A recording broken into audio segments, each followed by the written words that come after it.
façon de collabo, si on fait deux sur le même sujet. Tiens, ton manque de culture montre que tu ne parles pas de conflit israélo-palestinien. Tout le monde attendait ça. Après, on n'est pas là juste pour se marrer, à un moment il y a des débats de fond. Et en plus, et là, mais vraiment, genre, quelque part, tu fais des complots au public en disant j'ai pas envie que vous m'écoutiez, tu conclus en parlant de ta famille. Tiens, tout le monde s'en fout. Voilà, sur le droit de réponse, j'ai pas grand chose à dire. David en bon juif, tire sur la corde, j'avais dit 1 minute maximum, David. Et bon, Diane devient agressive parce qu'elle a plus grand chose à dire. Et en parlant d'agressivité, une autre de mes surprises de la soirée, étonnamment, après la CC, mon autre surprise, extrême.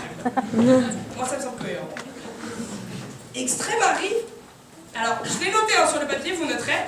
Sobre. Et elle est presque sobre. Elle prononce des mots. Non mais tu prononces.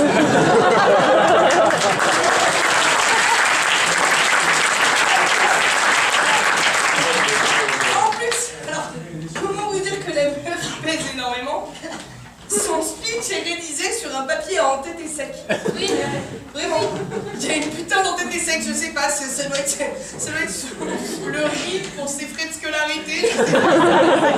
Mais la meuf a un papier à entêté sec, elle arrive, j'ai eu Marie-Noël Quebel en face de moi. Bon, c'était un peu gênant, du coup j'étais là, putain, pendant qu'elle est bien. Vu que je les ai toutes bues, ça va. Au fil de la soirée, mon alcoolémie monte et mon taux d'éloquence descend.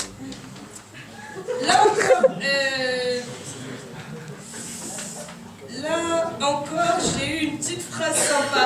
Alors, là encore, on arrête de se tirer des balles dans le pied. Je l'ai trouvé entre nous. Tu t'es tiré une balle dans le pied, Marianne, tu peux pas dire. Je me suis aperçue que je ne connaissais rien. Tout le monde s'en est aperçu à toi. Mais c'était mignon de dire des choses comme ça. Tu inventes la vie de Marin. C'est-à-dire que tu parles et Marin a l'air surpris de ce que tu lui racontes sur sa propre vie. Mais t'es là alors... Mais...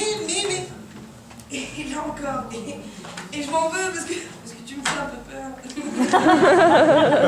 T'as quand même dit la phrase...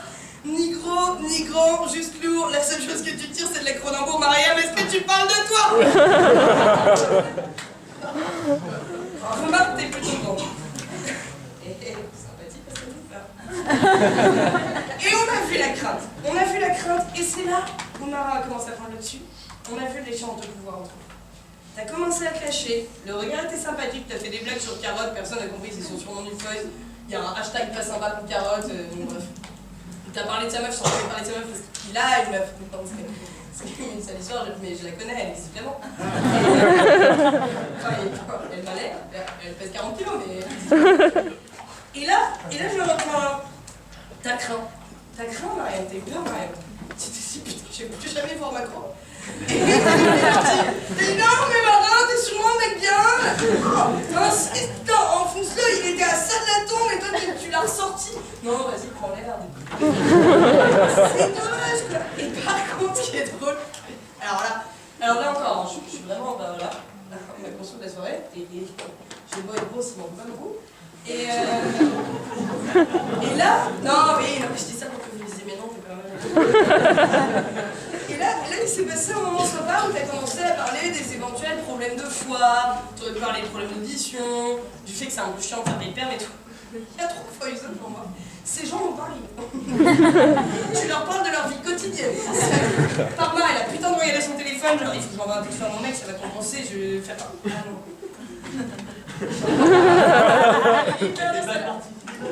Je sais pas, mais elle est gratuite, moi. Ou alors elle joue à Candy Crush, je sais pas. Babar, on est au point où il demande des plages au certificat avec écrit Babar dessus. Le mec avait au grenier sa propre identité pour devenir intégralement foiseux. À partir de là, bon bah ouais. Mais ces gens n'ont pas ri, alors que pour le coup, je te le reconnais, moi j'ai ri, puis Marianne a pris la parole. Et là, comme Marianne, moi j'ai peur. Parce que vous n'êtes pas à ma place, vous êtes serein, vous n'êtes pas le pire, il ne vous connaît pas, il ne sait pas qui il est. Je préfère être noble que connu pour être la connasse assise sur un bureau qui le descend. Alors je te jure, Pas fini, là, je suis semi-chaud.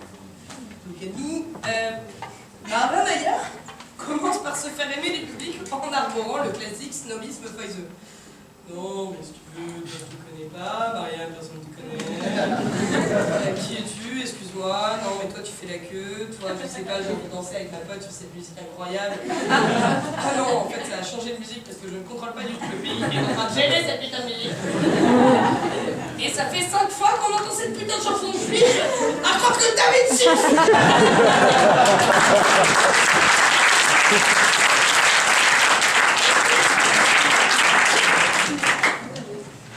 C'était assez drôle parce que dans cette plaidoirie, celui que j'ai le plus envie, enfin celle que j'ai le plus envie de critiquer, c'est Mariam. Au moment où t'as dit, ouais, elle s'est pas beaucoup fait tirer, Mariam a fait genre, oh. Elle a vraiment écrit, tu connais pas Nandi. Oh. Elle a vraiment un petit moment de recul. Et puis, je vais finir là-dessus parce que j'ai pas tellement fait de coups bas en mode je suis allée checker ta fille, je là, tu parles de vertu.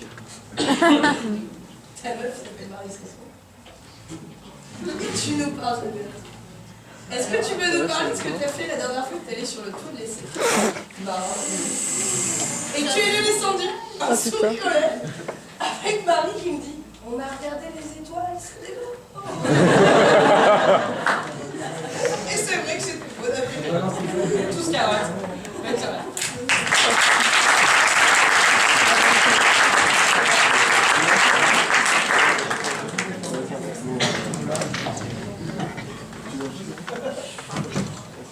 Je vais commencer avec un sujet qui me touche. Et d'ailleurs, je suis très heureuse de le partager avec vous. Le nanisme. C'est vrai, c'est quand même dur de voir les choses différemment que les autres, quoi. Bah, tout le monde est toujours plus grand que soi, et on regarde par en bas, voilà.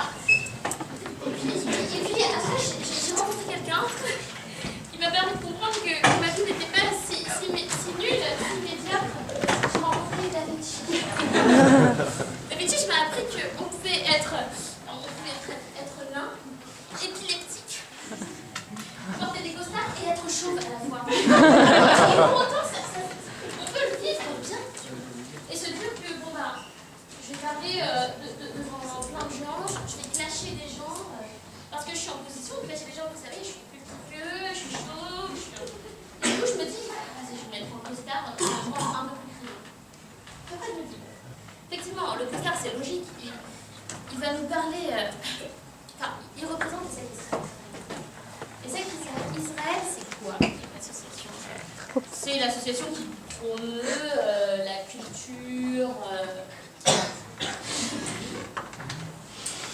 Il t'emmène en Israël faire un voyage ultra stylé.